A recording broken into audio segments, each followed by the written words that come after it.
German military operations during the Second World War required ground vehicles capable of operating across paved roads, unimproved tracks, urban centers, forests, deserts, and extreme winter terrain. Supporting rapid maneuver warfare and sustained logistical movement, this documentary provides a complete reference catalogue of all German military ground vehicles used in operational service during the Second World War. Coverage includes wheeled, half-tracked, and fully tracked vehicles employed by the Wehrmacht, Waffen-SS, and affiliated organizations. Vehicles are included regardless of production scale, deployment, theater, or tactical prominence. Experimental prototypes without operational deployment are excluded. Captured foreign vehicles are addressed only when formally integrated and issued within German units. Vehicles are classified by battlefield function rather than mechanical design or chronology. Categories reflect operational roles such as command, mobility, supply transport, reconnaissance, infantry movement, armored combat, and specialized engineering or support tasks, ensuring a functional understanding of German ground vehicle employment across all theaters.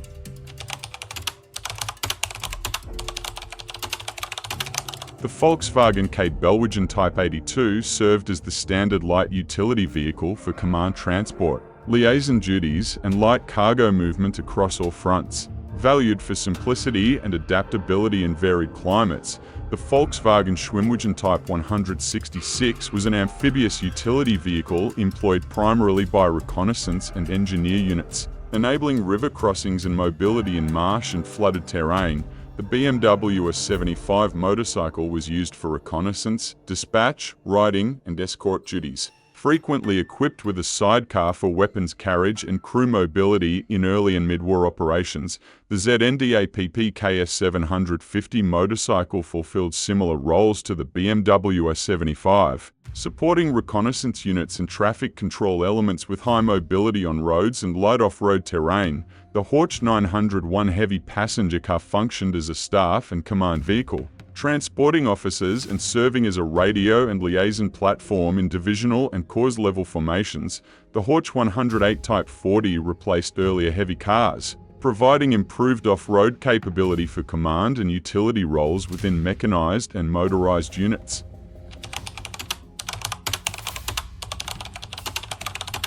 The Opel Blitz 3-ton truck was the backbone of German motorized logistics, used extensively for troop transport, ammunition supply, and general cargo across all theaters.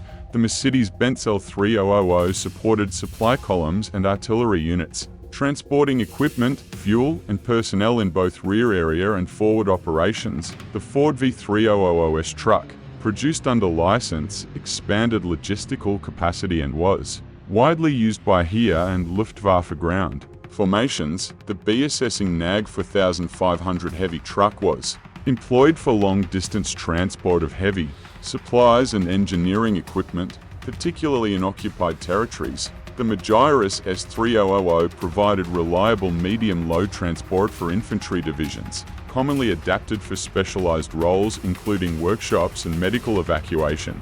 The Steyr 640 truck was utilized for supply transport in difficult terrain, especially in mountainous and Eastern Front environments.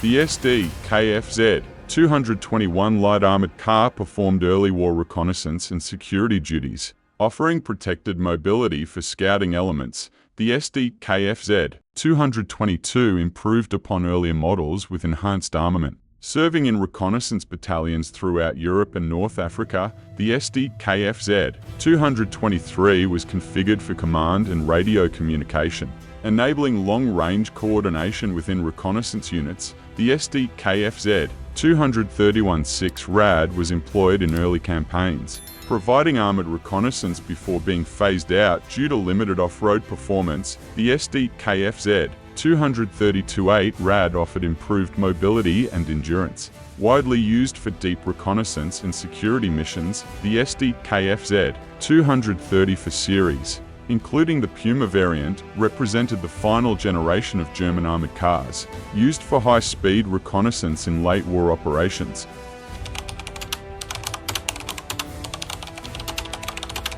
The SD-KFZ-10 light half-track was used to tow light artillery and transport small infantry detachments. The SD-KFZ-11 served as a prime mover for medium artillery and engineer equipment, supporting divisional artillery units. The SD-KFZ-250 light armored half-track was employed for reconnaissance, command, and support roles within mechanized formations. The SD-KFZ-251 medium armored half-track was the primary armored infantry carrier, enabling Panzer Grenadier units to operate alongside tanks. The SD-KFZ-7 heavy half-track towed heavy artillery and anti-aircraft guns, also serving as a transport for large gun crews. The SD-KFZ-6 functioned as a medium artillery tractor and logistics vehicle within motorized divisions.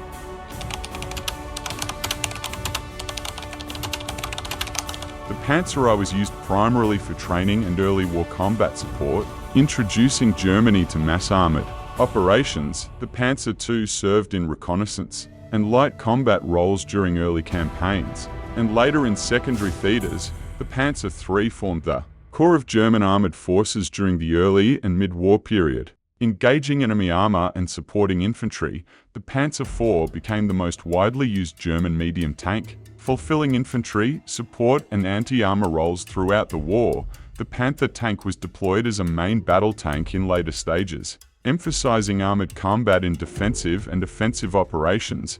The Tiger I heavy tank provided breakthrough and defensive firepower.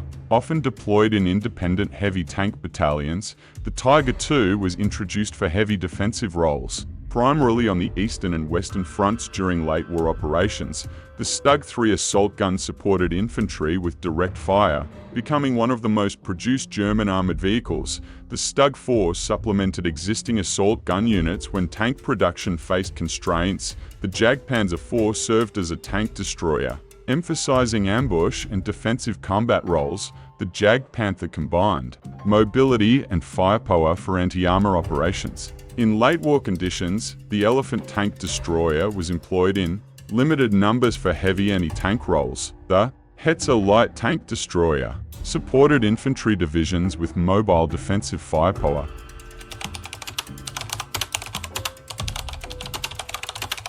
The Panzer III provided armored recovery support for disabled tanks on the battlefield. The Brumber assault vehicle was designed for urban combat and fortified position reduction.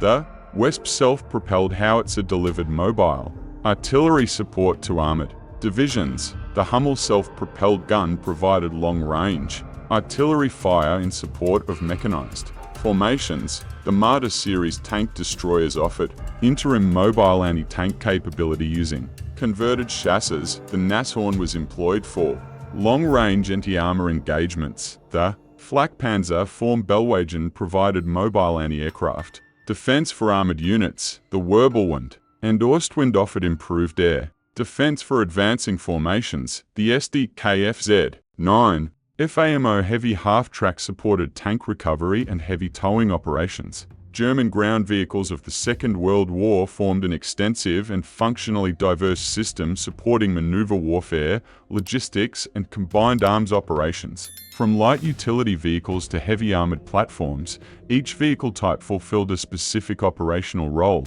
Together, they enabled German forces to project mobility, sustain combat operations, and adapt to varied battlefield conditions across multiple theaters. This concludes the complete operational reference of German military ground vehicles used during the Second World War.